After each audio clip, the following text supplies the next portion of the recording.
Halo semuanya. Kalau kita berbicara tentang desain pasif, salah satu hal yang sering dibahas dalam perancangan bangunan adalah WWR, atau Window to Wall Ratio. Tapi sebenarnya, apa itu WWR? Secara sederhana, WWR adalah perbandingan antara luas jendela dengan luas dinding luar bangunan. Nilai ini menunjukkan seberapa besar persentase bukaan atau kaca pada fasad bangunan dibandingkan dengan keseluruhan luas dinding eksterior. Misalnya, jika sebuah fasad memiliki banyak area kaca, maka nilai WWR-nya akan tinggi. Sebaliknya, jika area dinding masif lebih dominan daripada jendela, maka nilai WWR-nya akan lebih rendah. Lalu, mengapa seorang arsitek perlu mempertimbangkan nilai WWR saat merancang bangunan? Karena WWR bukan hanya berkaitan dengan tampilan fasad, tetapi juga berpengaruh langsung terhadap performa bangunan. Dengan mempertimbangkan WWR sejak tahap desain, arsitek dapat mengatur jumlah cahaya alami yang masuk ke dalam ruang. Hal ini dapat membantu mengurangi penggunaan lampu pada siang hari dan meningkatkan efisiensi energi bangunan.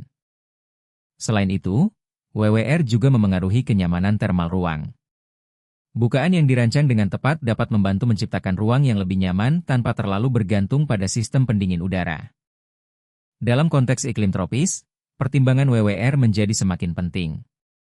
Bangunan di daerah tropis menerima intensitas radiasi matahari yang tinggi hampir sepanjang tahun. Jika area kaca terlalu besar tanpa perlindungan yang tepat, panas matahari akan lebih mudah masuk ke dalam bangunan dan meningkatkan suhu ruang secara signifikan. Karena itu, desain fasad di iklim tropis biasanya mempertimbangkan ukuran bukaan yang lebih terkontrol, penggunaan shading atau sun shading, secondary skin, kisi-kisi, overhang, hingga pemilihan jenis kaca yang mampu mengurangi panas matahari. Orientasi bangunan juga menjadi faktor penting agar bukaan tidak menerima paparan matahari langsung secara berlebihan, terutama dari arah barat dan timur. Tidak hanya itu, perhitungan WWR juga membantu arsitek menyeimbangkan berbagai aspek desain, seperti pencahayaan alami, kenyamanan visual, efisiensi energi, serta hubungan visual antara ruang dalam dan lingkungan luar bangunan. Berbagai penelitian menunjukkan bahwa nilai WWR memiliki pengaruh yang signifikan terhadap kebutuhan energi bangunan dan kualitas lingkungan dalam ruang. Namun, apa yang terjadi jika seorang perancang tidak mempertimbangkan nilai WWR? Salah satu dampak yang paling sering muncul adalah meningkatnya panas yang masuk ke dalam bangunan. Ketika area kaca terlalu besar, radiasi matahari akan lebih mudah menembus selubung bangunan dan menyebabkan suhu ruang meningkat. Akibatnya, sistem pendingin udara harus bekerja lebih keras untuk menjaga kenyamanan penghuni. Kondisi ini dapat meningkatkan konsumsi energi dan biaya operasional bangunan.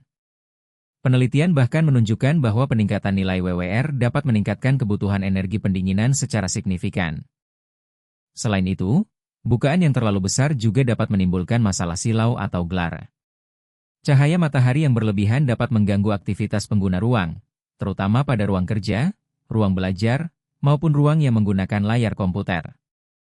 Dengan kata lain, bangunan yang terlihat menarik secara visual belum tentu memiliki performa yang baik jika nilai WWR tidak direncanakan dengan tepat, terutama pada bangunan di wilayah beriklim tropis. Lalu, bagaimana cara menghitung WWR? Perhitungannya sebenarnya cukup sederhana. Kita hanya perlu membandingkan luas jendela dengan luas dinding luar bangunan, kemudian mengalikannya dengan 100%. Rumusnya adalah WWR sama dengan luas jendela dibagi luas dinding eksterior, lalu dikali 100%.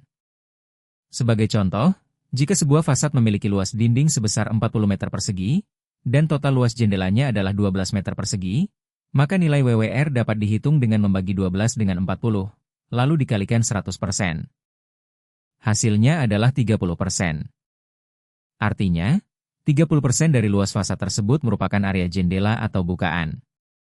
Jadi, dapat disimpulkan bahwa Window to Wall Ratio atau WWR merupakan salah satu parameter penting dalam desain pasif.